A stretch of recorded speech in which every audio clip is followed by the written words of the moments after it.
Oh, we're going to talk about this one.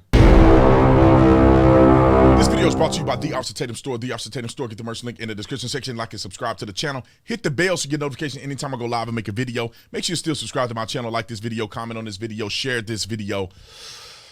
Let's get into this. Ladies and gentlemen, I think I'm one of the fairest people. Of course, I talk about certain things that I'm passionate about, but I'm one of the most fairest people. I'm on the internet talking about certain issues that I think need to be addressed. And when cops do things right, I give them kudos.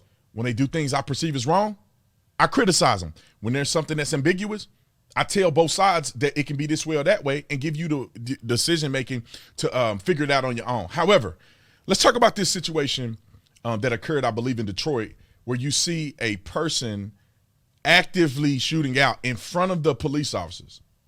And the police appear to drive away from the scene and then later return to render aid. The two police officers in the vehicle are two female officers.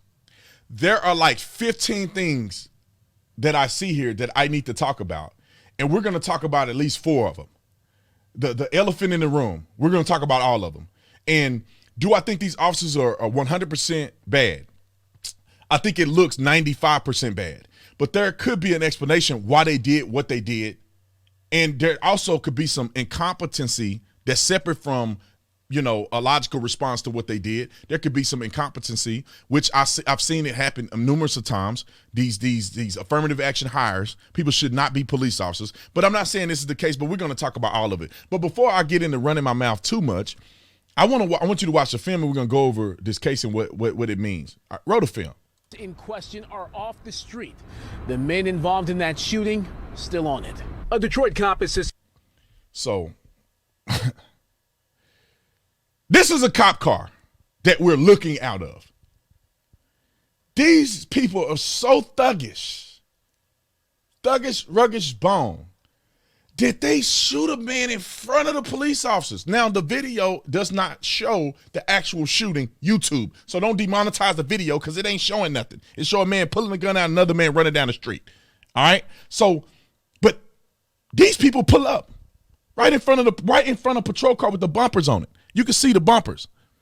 Let me point at it. You can see the bumpers. Where, come on, mouse. Come on, mice. You can see the bumpers right here. This is a police car.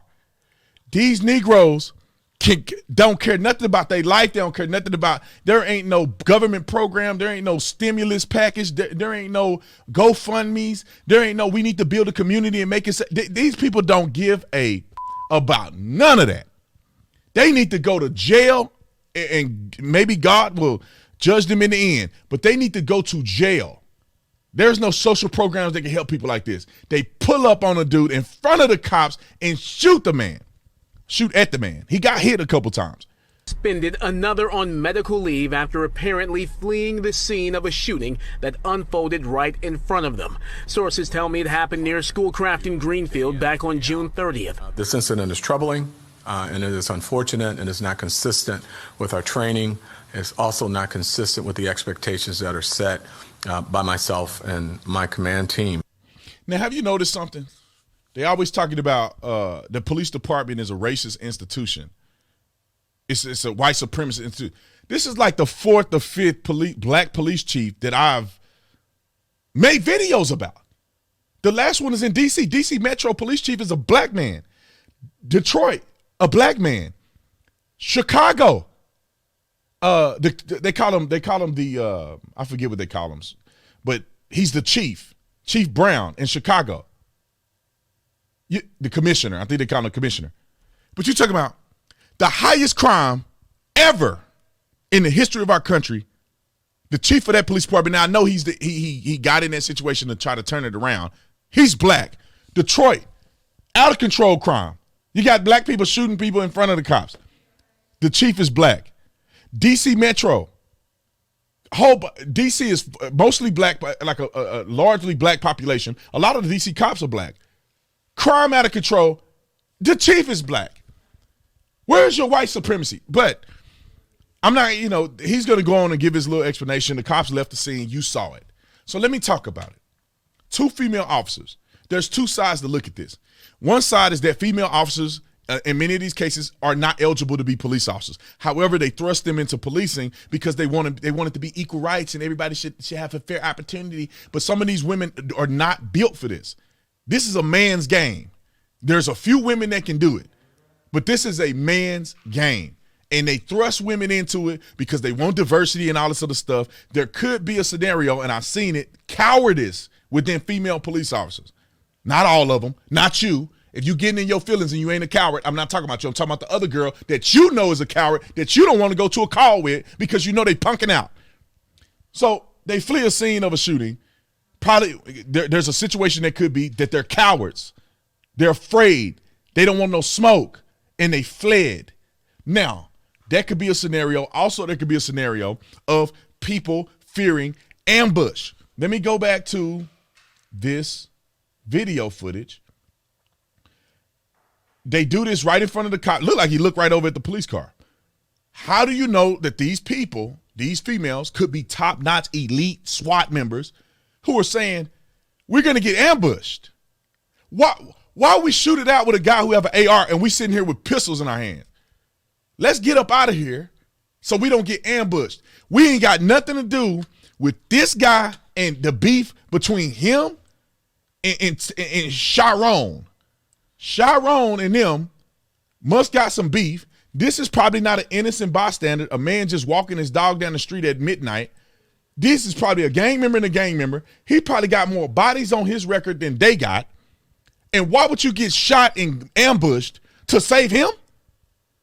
And then if you actually try to shoot with these people, you are obviously outgunned, and you hit one of the passengers in the car, you gonna get Black Lives Mattered. Your job is over, you go to prison. And ain't nobody gonna care that they were shooting back at this dude who's another thug that's probably gonna end up coming back and getting killed or going to jail next weekend. This is a scenario that people need to think about. Now, none of us really know what happened because who knows? I don't know. They're doing an investigation. I wasn't there. I don't know these officers. But I'm just giving you different scenarios that could be that people are not going to talk about. They may have feared ambush. They saw it coming. Another on medical leave after apparently. And they drive off and they say, look, it ain't worth my life to be trying to fight with thug on thug violence because this same thing going to happen next weekend. And it's going to happen every weekend until I die because Democrats are running this city. Now, here's some other scenarios that could be a factor in this, right? Maybe they felt that they weren't trying to flee the scene. Maybe they thought they were going to cut the guys off. I don't know. Maybe they're going to cut them off here. And they went behind them. They went the other direction. So they said, you know what? We're going to go down and turn around. Now, what I heard through the grapevine, which makes this scenario look real bad for these two women, is that they didn't even report this properly. Like they didn't come up on the radio and say, hey, we just witnessed a shooting. There was a shooting that occurred at 45th and Blythe and high-speed chase, or we lost the suspects. It was reported that they didn't even report this. And then their accounts of what happened was inconsistent with what you see on this body-worn camera. So all of the gifts I'm trying to throw out there as possibilities. Some of the evidence that I've seen preliminarily, I heard preliminarily, don't look good for these officers. Now, if you ask me my opinion based on what I've seen and the limited information I have, they should never be police officers ever again. You should never be a police officer ever again. You're not equipped to do the job, male or female. If this is your response, because you clearly got your head down, or I don't know what you're doing. You got your head down, you sleep.